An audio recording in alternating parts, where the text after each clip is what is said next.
ఏం చేస్తున్నావు? ఏంటి? అవును, పెరుగుతున్నాయి. ఎందుకంటే పురుగులు ఉంటాయి. పురుగులు ఉంటాయి.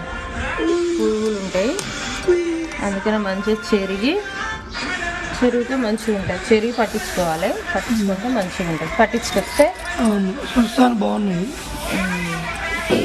జొన్నలు తెలుసా నీకు?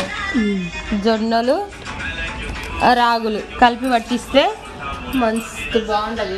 ఉదయం లేవగానే జావ చేసింది అనుకో, పిల్లలు స్కూల్ తాగిపోతారు, నువ్వు పోయేటప్పుడు నువ్వు తాగిపోతావు. ఇక అందుకని జరుగుతున్నా. కొంతమంది ఏం చేస్తారంటే అట్లనే పట్టించుకుంటారు. అట్లా పట్టించుకోదు ఎప్పుడైనా. ఎందుకంటే పురుగు ఇట్లా పుల్లలు అవన్నీ ఉంటాయి. ఇలా నీట్గా పట్టించుకుంటే